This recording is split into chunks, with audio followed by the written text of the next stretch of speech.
మసీదులలో ప్రత్యేక ప్రార్థనలు చేసిన ఎమ్మెల్సీ. పరమ పవిత్రమైన రంజాన్ మాసం సందర్భంగా నెల్లూరు నగరంలోని పలు మసీదులలో MLC YCP city incharge Parvathareddy Chandrasekhar Reddy ప్రత్యేక ప్రార్థనలు నిర్వహించారు. అలాగే ముస్లిం సోదరులకు సోదరీమణులకు రంజాన్ తోఫా అందజేయడం జరిగింది.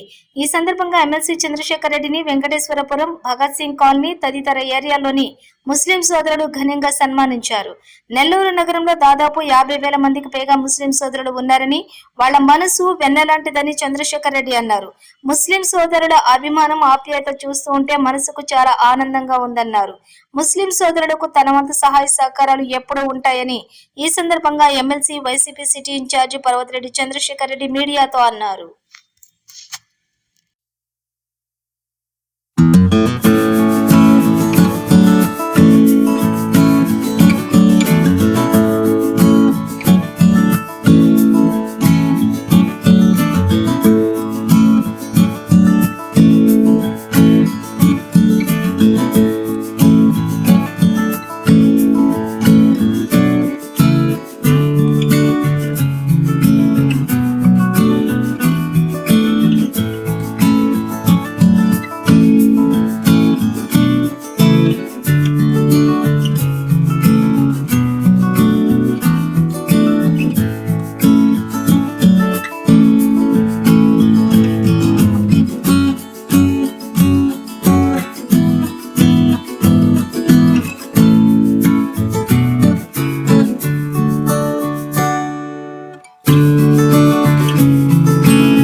రంజాన్ మాసం అంతా కూడా ముస్లింలు చాలా పవిత్రంగా భావించడం, అందరూ కూడా ఒక్క పొద్దులు ఉండడం, అల్లాని ప్రార్థించడం, వారు బాగుండాలి, సమాజం బాగుండాలి, సమాజంలో ఉండే అందరితో పాటు నేను కూడా బాగుండాలి అని కోరుకుంటూ వారి నెల రోజుల పాటు చేసే ప్రార్థనలు కానీ, ఉపవాసాలు కానీ అన్నీ కూడా ఈ సమాజానికి ఒక స్ఫూర్తి అని ప్రతి ఒక్కరికి కూడా భావన.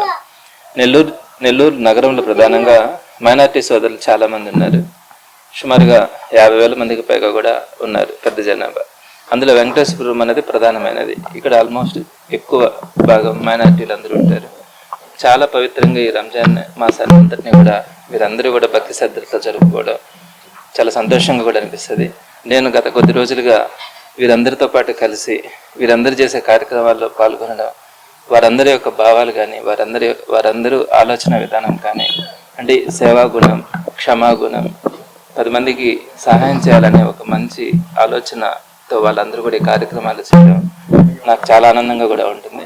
ప్రధానంగా ఈరోజు వెంకటేశ్వరపురంలో ఇక్కడ అస్లాం వాళ్ళు ఏర్పాటు చేసినటువంటి ఇఫ్తార్ విందుకి ఈరోజు హాజరైనప్పుడు స్థానికులతో కూడా ఇక్కడ నేను కొన్ని విషయాలు కూడా మాట్లాడడం కూడా జరిగింది. ఇక్కడ ఉన్నటువంటి పరిస్థితులు కానీ ఇక్కడ ఉన్నటువంటి సమస్యల గురించి కూడా నేను తెలుసుకోవడం కూడా జరిగింది. రాబోయే రోజుల్లో వెంకటేశ్వరపురంలో ఇంకా కూడా వీళ్ళందరితో పాటు కలిసి ఇక్కడ ఉన్నటువంటి సమస్యలను ప్రజల దృష్టికి తీసుకెళ్ళడం కానీ రాబోయే రోజుల్లో ప్రభుత్వం వచ్చిన తర్వాత ఈ ప్రాంత అభివృద్ధికి కానీ తప్పకుండా పనిచేయడం జరుగుతుంది. ప్రత్యేకంగా ఈరోజు రంజాన్ మాసం సందర్భంగా ఇక్కడ ఇఫ్తార్ విందుకు కానీ అనేక మసీదులకు కూడా ఈరోజు నేను అక్కడ హాజరు కావడం జరిగింది. అక్కడ వారందరికీ కూడా రంజాన్ తోఫా కూడా ఇమాములు మౌజంలకు ఇవ్వడం కూడా జరిగింది. సో వారందరితో కలిసి వారు నాకు అలా వారితో కలిసే అవకాశం కూడా ఇవ్వడం నేను అదృష్టంగానే భావిస్తాను. ఈ సామాన్యమైనటువంటి వ్యక్తులు, ప్రజలు వీళ్ళందరితో పాటు కలిసి రాబోయే రోజుల్లో కూడా వీళ్ళందరితో పాటు ఇలానే కలిసి ముందుకెళ్తానని తెలియజేస్తూ మరొకసారి ముస్లిం సోదరి మనలతో పాటు ఆంధ్ర రాష్ట్ర ప్రజలందరికీ కూడా రంజాన్ శుభాకాంక్షలు తెలియజేస్తూ ఆ అల్లా ఆశీస్సులు ఈ సమాజం పట్ల ఉండాలని, అందరిలో కూడా ఈ దయా, క్షమ, సేవా గుణం అందరిలో కూడా పెంపొందాలని మనస్ఫూర్తిగా ఆ దేవుని ప్రార్థిస్తా ఉన్నాను.